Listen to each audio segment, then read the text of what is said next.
wa uhai wa Mtume Muhammad sallallahu alaihi wasallam walikuwa ni wake wangapi? Kusema kweli sijui. Hujui? Kuna wale wake waliokufa kabla Mtume wetu Muhammad sallallahu alaihi wasallam kuaga dunia. Katika kipindi chako cha leo cha Al-Hajar Mtaani tutakuwa tukiuliza wakazi wa hapa Mombasa kuhusiana na ni wake wangapi wa Mtume Muhammad sallallahu alaihi wasallam waliokufa kabla ya Mtume mwenyewe kufa, na nitajie wake hao ni nani na nani. Wake wa Mtume wangapi walikufa kabla ya Mtume kufa? Mmoja. Kwa majina anaitwa Khadija. Nataka kuniambie ni wake wangapi wa Mtume walikufa kabla Mtume kufa? Wanne. Antaje majina? Endelea baadaye. Bilal, pengine utuambie ni wake wangapi wa Mtume walikufa kabla ya yeye Mtume mwenyewe kufa? Mashaallah. Kabla yake wa kwanza alikuwa ni Saida, wawili. Antajie wao. Kisha alikuwa ni Saida tuna Khadija na Saida tuna Zainab. Na wakati wa uhai wa Mtume kuna wake zake walikufa. Walikuwa ni wake wangapi? Mtume najua ni alioa wanawake 11. 11 na? Naam. Kuna wake zake walikufa, walikuwa ni wake wangapi?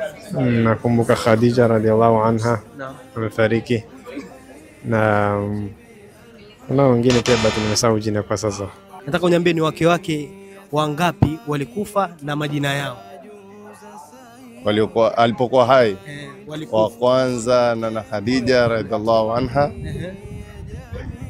Wa pili alipokuwa hai sio? Khadija na Zainab. Sikumbuki wa pili. Katika uhai wa Mtume wetu Muhammad sallallahu alaihi wasallam kuna wake zake walikufa. Walikuwa ni wake wangapi?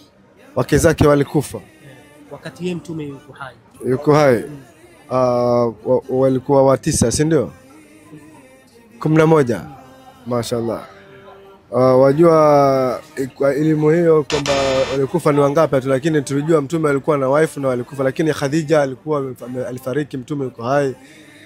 Na kuna wengine kadhaa, lakini na Aisha alikuwa yuko. Shanifahamu, na wanawake kama wanne walikuwa mbaki, wengi walikuwa wamekufa.